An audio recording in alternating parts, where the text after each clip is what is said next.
Malala nyo lahat ng SONA 2016 up to 2021, 6 na SONA.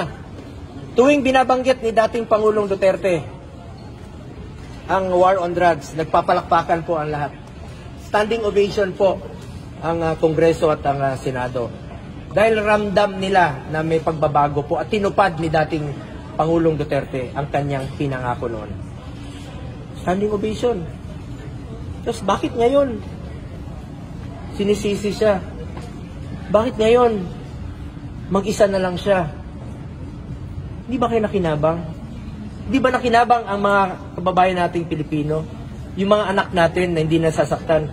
Di ba importante sa atin ang buhay ng ating mga anak, ng ating mga pamilya?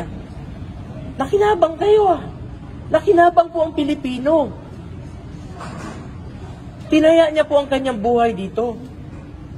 Tapos ngayon, mag-isa na lang siya, puro sisi pang inabot.